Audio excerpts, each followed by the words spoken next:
তো নিজেকে একজন কবরের সদস্য ভেবে যে কয়েকদিন বেঁচে থাকি, মারামারি বাদ দিয়ে, হইচই বাদ দিয়ে, নিজে উপার্জন করে নিজে খাই। বহুদিন বলেছি 4টা জিনিস: 5 ওয়াক্ত সালাত, কোরআন তেলাওয়াত, হালাল রুজি, আড্ডা না পিটা, জান্নাত হবে ইনশাআল্লাহ। আড্ডা পিটা চিরদিনের জন্য হারাম। ওই যে দোকানে বসে আড্ডা পিটছেন, এটা হারাম।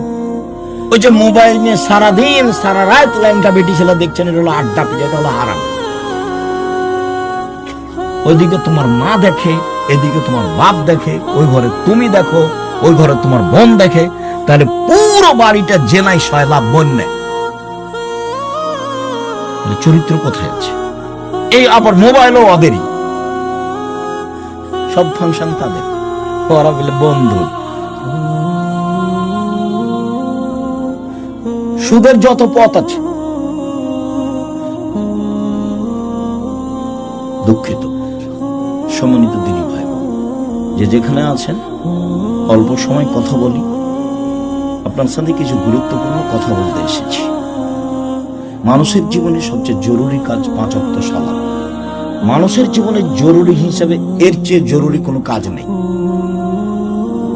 সেটা হজ হোক, জাকাত হোক, জমি চাষ হোক, চাকরি হোক, ব্যবসা হোক, বাণিজ্য হোক, হাইকোর্ট হোক, জজ কোর্ট হোক, পৃথিবীর এমন কোনো কাজ নাই যেটা মানুষের জন্য নামাজের সালাতের চেয়ে বেশি জরুরি হতে পারে। এটুকু আপনার বোঝা উচিত। আপনি আমার ভালোবাসায় এসেছেন এখানে, আপনি তো 5 ওয়াক্ত সালাত আদায় করেন না, করা উচিত, করতেই হবে। বহুদিন বলেছি, অজু করে সালাত আদায় করতে হয়, তো পানি নেই, তায়াম্মুম করে করেন।